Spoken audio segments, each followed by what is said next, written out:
مولانا رومی نے سلطان محمود غزنوی کا ایک عجیب واقعہ لکھا ہے جو بڑا عبرت خیز و سبق آموز ہے۔ وہ یہ کہ سلطان محمود غزنوی کے زمانے میں چوروں کا کچھ زور ہو گیا تھا اور بادشاہ اس کی وجہ سے پریشان ہوا۔ چوروں کو پکڑنے کے لیے ایک عجیب تدبیر نکالی کہ شاہی لباس اتار کر چوروں کا پھٹا پرانا لباس پہن لیا اور شہر میں گشت کرنے لگا۔ ایک جگہ پر دیکھا کہ بہت سے چور اکٹھے بیٹھے ہوئے آپس میں باتیں کر رہے ہیں۔ بادشاہ بھی ان میں بیٹھ گیا۔ چوروں نے پوچھا کہ تم کون ہو؟ بادشاہ نے کہا میں بھی تم جیسا ہوں۔ چوروں نے سمجھا کہ یہ بھی کوئی چور ہے۔ انہوں نے کہا تم اپنا کوئی ہنر بتاؤ، اگر تمہارے اندر کوئی ہنر ہوگا تو تم کو بھی اپنے ساتھ شریک کر لیں گے، ورنہ نہیں۔ بادشاہ نے کہا پہلے آپ لوگ اپنا اپنا ہنر بتائیں، پھر میں اپنا ہنر بتاؤں گا۔ ایک چور نے کہا کہ میں اونچی سے اونچی دیوار پھاند کر مکان میں داخل ہو جاتا ہوں، اگرچہ بادشاہ کا قلعہ ہی کیوں نہ ہو۔ دوسرے نے کہا کہ میری ناک کی یہ خاصیت ہے کہ کسی جگہ کی مٹی سونگھ کر بتا دیتا ہوں کہ یہ خزانہ ہے یا نہیں۔ تیسرے چور نے کہا کہ میرے بازو میں اتنی طاقت ہے کہ میں گھر میں گھسنے کے لیے اس میں سوراخ کر سکتا ہوں۔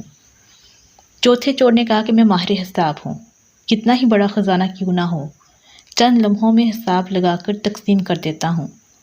پانچویں چور نے کہا کہ میرے کانوں میں ایسی خاصیت ہے کہ میں کتے کی آواز سن کر بتا دیتا ہوں کہ کتا کیا کہہ رہا ہے۔ چھٹے چور نے کہا کہ میری آنکھ میں یہ خاصیت ہے، جس چیز کو رات میں دیکھ لیتا ہوں دن میں اس کو پہچان لیتا ہوں۔ اب بادشاہ نے کہا کہ میری داڑھی میں یہ خاصیت ہے کہ جب مجرمین کو پھانسی کے لیے جلاد کے حوالے کیا جاتا ہے، اس وقت اگر میری داڑھی ہل جاتی ہے تو مجرمین پھانسی کے پھندے سے بچ جاتے ہیں۔ چونکہ وہ بادشاہ تھا، اس نے ایک خاص لطیف انداز سے اپنا ہنر اور کمال بیان کیا۔ سارے چور یہ بات سن کر خوش ہو گئے اور کہنے لگے کہ آپ تو چوروں کے کتب ہیں، جب ہم کسی مصیبت میں پھنس جائیں گے تو آپ ہی کے ذریعے ہم کو خلاصی مل سکتی ہے۔ پھر سب نے مشورہ کیا اور طے کیا کہ آج بادشاہ کے یہاں چوری کی جائے، اس لیے کہ آج مصیبت سے چھڑانے کے لیے داڑھی والا بھی موجود ہے۔ لہٰذا سب کے سب بادشاہ کے محل کی طرف چل پڑے۔ راستے میں کتا بھونکا تو کتے کی آواز پہچاننے والے نے کہا کتا کہہ رہا ہے کہ بادشاہ تمہارے ساتھ ہے، لیکن چور پھر بھی چوری کے ارادے سے باز نہ آئے اور بادشاہ کے یہاں چوری کر ڈالی اور خزانہ لوٹ لیا۔ جنگل کی طرف آئے اور وہاں بیٹھ کر ماہر حساب نے حساب لگا کر چند منٹوں میں سب کو تقسیم کر دیا۔ بادشاہ نے کہا سب لوگ اپنا پتہ لکھوا دو تاکہ آئندہ چوری کرنا ہو تو ہم سب لوگ آسانی سے جمع ہو سکیں۔ سب کا پتہ نوٹ کر لیا گیا اور سب نے اپنا اپنا راستہ لیا۔ اگلے دن بادشاہ نے عدالت لگوائی اور پولیس کو حکم دیا کہ سب کو پکڑ کر لاؤ۔ جب سب چور ہتھکڑیاں ڈال کر حاضر کیے گئے، بادشاہ نے سب کو پھانسی کا حکم دے دیا اور کہا کہ اس مقدمے میں کسی گواہ کی ضرورت نہیں، کیونکہ سلطان خود وہاں موجود تھا۔ یہاں ایک بات عرض کرتا ہوں کہ اس طرح قیامت کے دن اللہ کو کسی گواہ کی ضرورت نہیں ہوگی، اس لیے کہ تم جہاں بھی ہو وہ تمہارے ساتھ ہے۔ اگر تم 2 ہو تو تیسرا خدا ہے، 4 ہو تو 5واں خدا ہے۔ جب تم بدکاریاں کرتے ہو تو اللہ سب دیکھتا ہے۔ اللہ کو کسی گواہ کی ضرورت نہیں۔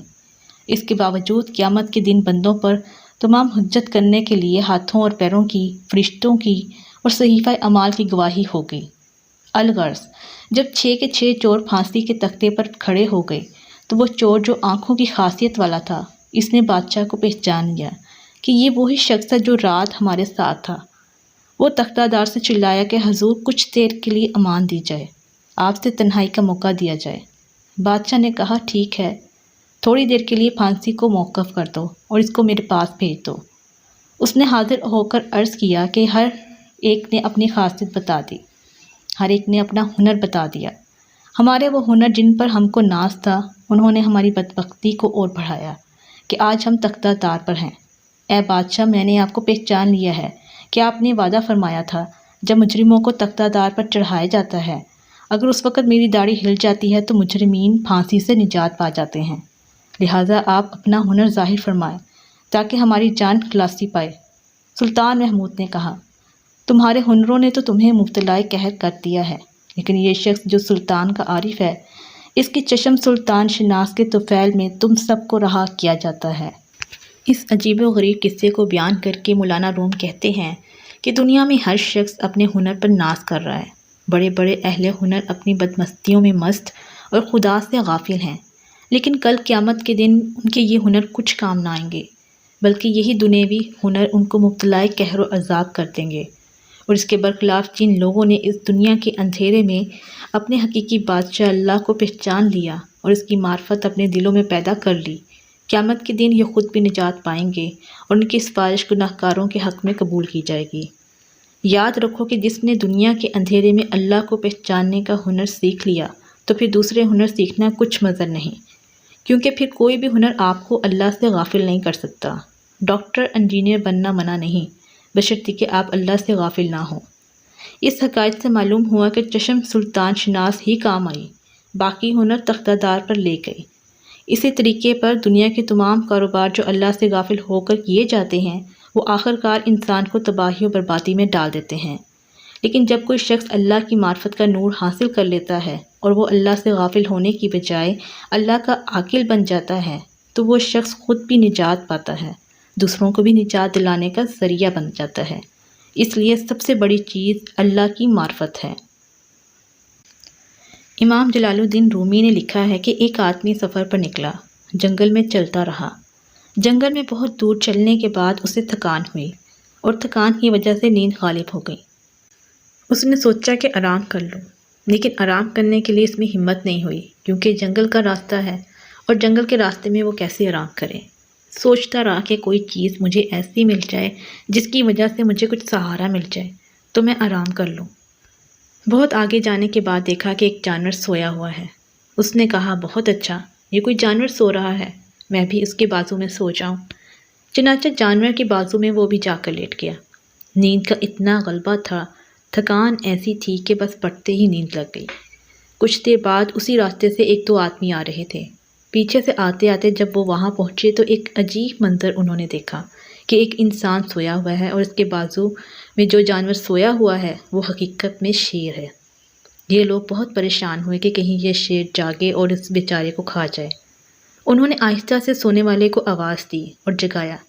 جب وہ جاگا تو ان لوگوں نے اس سے کہا کہ کہاں سوئے ہو؟ وہ تمہارے بازو شیر ہے، شیر۔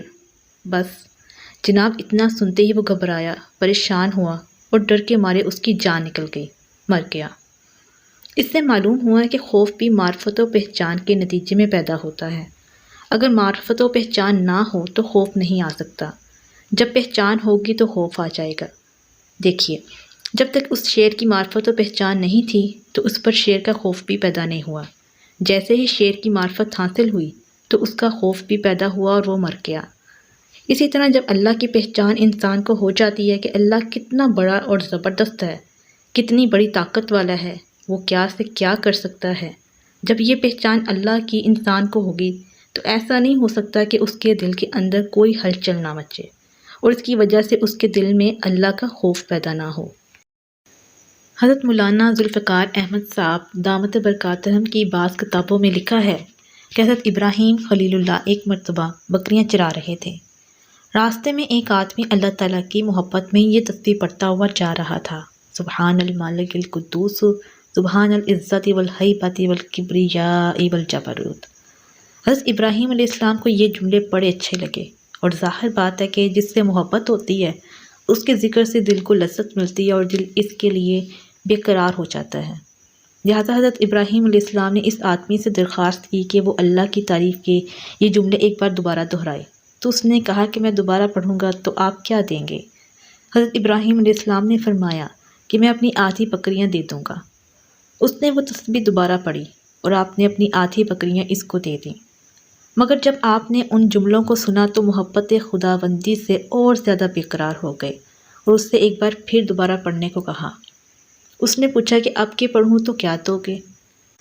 حضرت ابراہیم علیہ السلام نے فرمایا کہ بقیہ آدھی بکریاں بھی دے دوں گا۔ تو اس نے پھر ان جملوں کو پڑھ دیا اور آپ نے باقی بکریاں بھی اس کو دے دیں۔ مگر حضرت ابراہیم علیہ السلام کی پیاس نہیں بجھی۔ آپ نے اس سے پھر پڑھنے کے لیے فرمایا تو اس نے کہا کہ اب تو آپ کی ساری بکریاں ختم ہو گئی ہیں، اب پڑھوں گا تو کیا دو گے؟